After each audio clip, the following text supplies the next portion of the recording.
kayo. Sino pa? Sister. Ay, kaya na birthday mo sis. 13. Oy, 13 pa na. October 13. October 13. Ayun, sige, pray natin sila. Agree kayo. Father God, salamat po sa buhay po ng mga anak mo, Panginoon.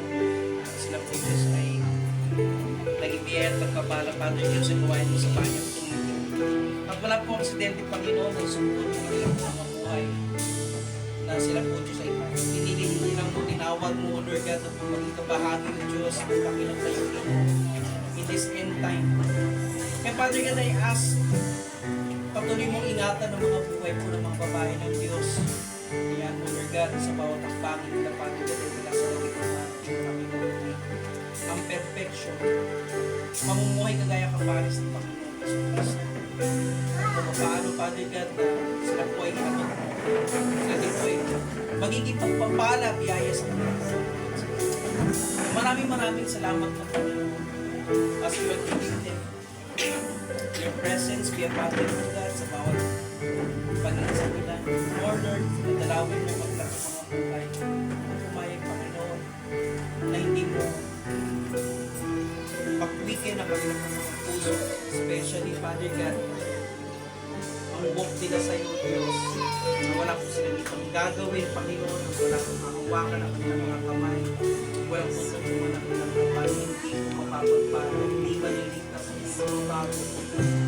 Pagpuso, God, you anointed them, Father God, to share the gospel, to preach the good news, to pray, to roll, and also, Lord, to be a vessel of your glory and presence to give the sick. Kaya, Father God, salamat po. As you bring them, Father God, into the maturity, a living like Jesus, children of God, in this end time. Maraming salamat. That there's no works of the enemy shall prosper to them, and their family will prosper also, Lord.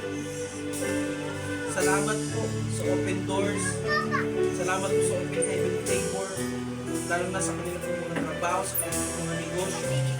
Maraming salamat po. Sa arawan po nila ito, panibagong taon, panibagong karanasan, panibagong encounter.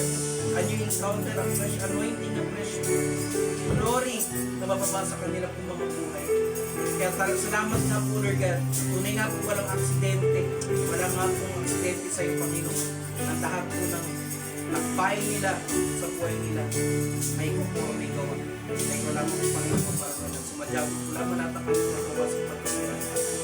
Sa mabuhay ng mga anak mo, Panginoon, ng buhay mo. Pagkakira mo, karwalatian mo, matapagupay mo. In Jesus' name, everybody. Amen. Sabay na kayo. Yay!